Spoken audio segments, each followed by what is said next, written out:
Bonjour à tous et bienvenue à cette seconde journée de ce colloque numérique grande échelle et complexité. On a eu une journée très riche hier pour ceux qui avaient pu être là.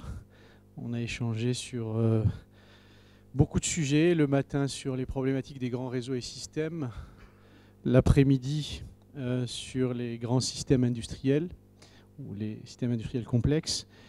Et puis on avait terminé la journée par une table ronde autour de problématiques de l'individu face à la complexité et également diverses considérations autour de la souveraineté numérique aujourd'hui.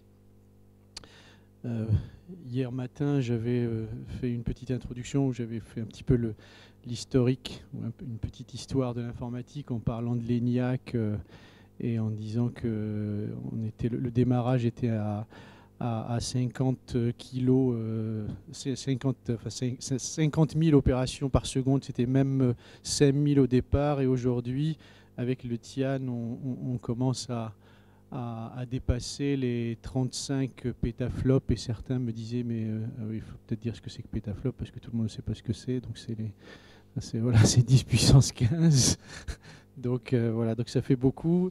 Et puis surtout, ce qui paraissait intéressant de souligner, c'est qu'on disait que si les ordinateurs étaient une espèce, jamais une espèce n'aurait progressé aussi vite. En 70 ans d'existence, on peut mesurer le chemin parcouru. Voilà, donc, et c'était pour dire surtout qu'à l'Institut Mines-Télécom, on était au cœur de cette histoire, que nous étions acteurs de cette métamorphose et nous écrivons cette histoire. On l'a fait et on l'écrit en même temps. Voilà, donc aujourd'hui, j'espère que nous allons avoir une journée aussi riche que celle d'hier, avec deux sessions, une ce matin sur les grandes masses de données, et puis une cet après-midi sur la sécurité, la sûreté et les risques, aussi avec l'angle grand système.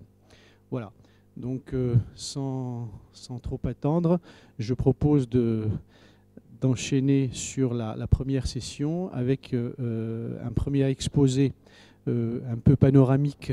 Donc les premiers exposés des sessions sont plutôt des surveys comme ça, qui nous donnent un peu un état des lieux sur le domaine et les perspectives, en mentionnant un petit peu quels sont les verrous et les challenges auxquels on s'attaque aujourd'hui dans le domaine.